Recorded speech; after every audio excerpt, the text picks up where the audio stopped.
Ayan, may bago na nga sapatos at brand si Kyrie Irving at umalis siya sa Nike para lumipat sa Anta at marami sa inyo ang nag-aabang sa magiging sapatos siya dahil sobrang lupit na player ni Kyrie Irving at isa yan sa mga idol natin sa NBA. Bumili na nga tayo ng Shockwave 5. Isa sa nagustuhan ko sa kanya, nandito na yung pinaka-specs niya sa box. Nakikita mo na siya dito. Pero yun nga lang, di ko pa siya gaano maintindihan dahil iba yung language. Ang ginamit ni Kyrie Irving talaga doon sa mga game niya ay yung Shockwave 5 na Pro. Pero kapag tinignan nyo kasi siya closely, talagang wala akong makita na difference halos. Nagtanong na rin ako dun sa mga staff nila sa Anta, since i-re-release pa nga lang yung Shockwave 5 Pro, na mas mahal yun aabot ng around 11,000 plus, compared dito na nasa around 7,500 lang. So, i-orient pa din yung mga staff ng Anta kung ano nga ba yung mga major differences, despite na wala pa rin naman yung tatak ni Kyrie Irving. Ito kasi, pag tinignan nyo siya, pinagtabi mo, talagang itsura nila, look-wise, super similar naman sila with each other. So, malalaman natin kung ano ba yung talagang pinagkaiba nila paglabas ng Shockwave 5 Pro. Pero focus na tayo dito sa shoes. Napakaganda.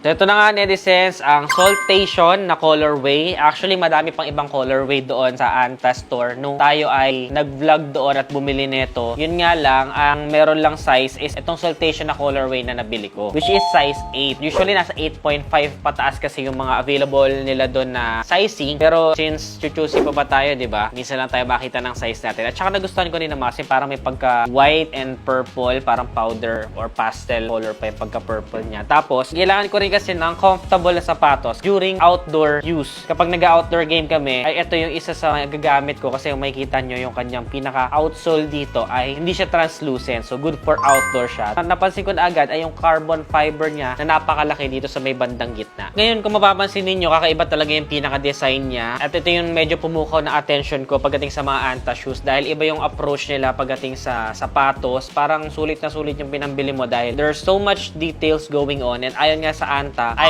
inspired ito sa mga animals with a brutal appearance pero suitable pa rin for comfort. At yun nga yung isa sa deciding factor ko kung bakit ko naisipan na bumili ng Anta shoes. Naglalakad-lakad lang talaga ako sa SM na maisipan ko na pumunta dahil may bagong bukas sa SM Santa Rosa na Anta store. At nung sinukat ko nga ito, ay yumakap talaga sa paa ko at gusto ko yung pinaka-support and cushion niya sa loob. And somehow reminds me nung sinukat ko yung aking Lebron Next Gen na hindi siya nakakapanghinayang ilaro. Ang ganda ng fit niya sa paa, kahit heavyweight ka pa or mabigat na player ay kaya niyang suportahan. So ito yung naging deciding factor ko. Sadyang bumili lang din tayo nung KT8 na na-review natin last time kasi nagustuhan ko naman yung pinaka-suspension nun na yun naman yung wala dito. Pero ito naman, kung makikita niyo yung kanyang pinaka-outsole, super durable nung material na ginamit nila at rubber. Ayon sa mga reviews na ating natunghayan ay napakaganda ng kanyang traction and very squeaky ang sapatos na ito. They really pay attention to details kasi kahit saan ako tumingin, dito parang ang itsura niya nga sa akin, buti dito sa nitrogen na nakasulat, itong part na to para siyang yung tinik ng isda. Yun yung parang nakikita ko sa kanya. Magkaiba yung design niya dito pala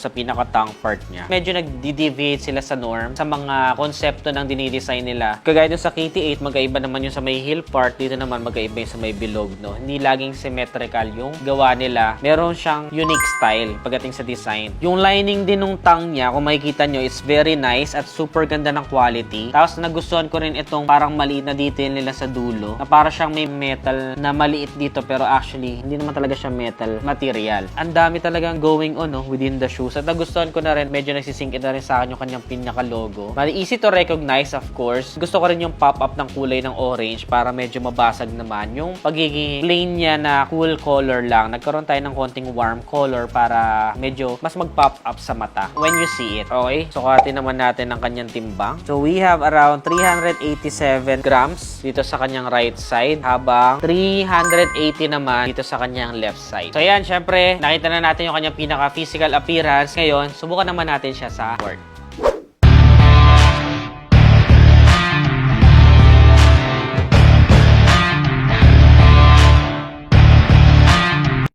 At ayun na nga, at na-testing ko na nga siya at nakapaglaro na nga kami. So, makakapag-comment na ako sa kanyang performance. Una sa napansin ko sa kanya, netizens, ay super squeaky niya. Sobrang tunog niya sa court and that's something na super satisfying sa atin as a player. Masarap pakinggan nung squeaky na sound niya. Tapos, it doesn't pick up dirt easily. For me, sa aking opinion, ay napakaganda ng kanyang traction. Kahit na medyo maalikabok yung court na pinaglaruan namin, ay nagustuhan ko pa rin yung traction na ino-offer sa akin itong Shockwave grade 5. Kung medyo shifty na player ka, kagaya ni Kyrie Irving, na palipat-lipat ang direction, ay magugustuhan mo talaga siya. Kahit na wala siyang suspension, napakaganda rin ang kanyang support. Kaya hindi ko nararamdaman na sobrang napupuruhan yung aking tuhod kapag ka nagja-jump shot tayo o kaya naman may mga pagkakataon na nagre-rebound, tumatalon. Maganda rin yung kanyang support. Now, during the play, siguro wanting na points for improvement for me, dahil hindi lang naman puro positive, of course, ang ating nararamdaman sa sapatos. Lahat naman yan ay meron mga flaws. For me, siguro sumasakit yun dito sa may upper part ng paa ko. Ilang beses ko na rin naman ito naipanglaro, siguro around 8 games. I think that's the heat load na naiipon for this part. Siguro yung ventilations niya ang medyo hindi naging efficient on that part. Dito lang naman sa may part na to, sa may bandang itaas, no? Dito yung medyo talagang naramdaman ko lang na ngalay or something like that. Maybe on the kind of play na ginagawa ko, yun yung honest na naramdaman ko sa kanya. Pero overall, super satisfied ako. It's something na gusto kong ulit-ulitin na isuot during the play. Gusto ko siyang suot pa ng isuot. And ang maganda sa kanya, mapa-indoor or outdoor, sobrang kapit nung kanyang outsole na solid rubber material. So, ito yung ipapapalit ko sa pinanga-outdoor ko. Dalawa kasi yung pinanga-outdoor ko para hindi lang maiwasan na lang yung brand war, di ko na lang babanggitin. Pero ipamapalit ko siya. Gusto ko sana siyang pang-outdoor. Pero nakakapanghinayang eh. Kung ito lang yung parang sapatos mo, nakakapanghinayang siyang ipang-outdoor na ipang-outdoor. Pero kung doon lagi yung laro nyo, wala ka naman magagawa. And makapal naman siya, so durable naman siya. So, ayun na nga. Gusto natin ma-maximize yung performance natin while playing. Kaya baka gamitin ko siya even for outdoor. Medyo dumiin nga lang din itong colorway na napili ko. But somehow, napapansin ko, yung outsole naman niya ay hindi naman ganun kadumihin. Ito lang siguro, ingatan natin yung soltation na colorway. Pero overall, satisfied ako. Tiyo nagsisi na, nag-try ako ng Anta. Before kasi sobrang daming na sabi sa akin na mag-try daw ako ng Anta. And soon, alam ko meron pa kayo gustong mga i-try na brand. Comment nyo lang dyan sa ibaba. Excited na rin ako kagaya nyo na masubukan yan. Abangan nyo kasi may mga darating na bagong sapatos and susubukan natin na makakuha ng solid na pairs para maibigay natin yung performance sa inyo. So, laro lang tayo ng laro at makakarami din tayo ng sapatos. At gusto ko rin matuto na makapagbigay pa ng information. Yun lang, kung nagustuhan mo to, don't forget to give this video a heart and follow this page for more. Comment nyo sa ibaba kung ano pang ibang sapatos ang gusto nyo i-review natin next at idagdag sa ating collection para magawa natin ng review at makabili tayo. See you in the next vlog, Sneaker Neds.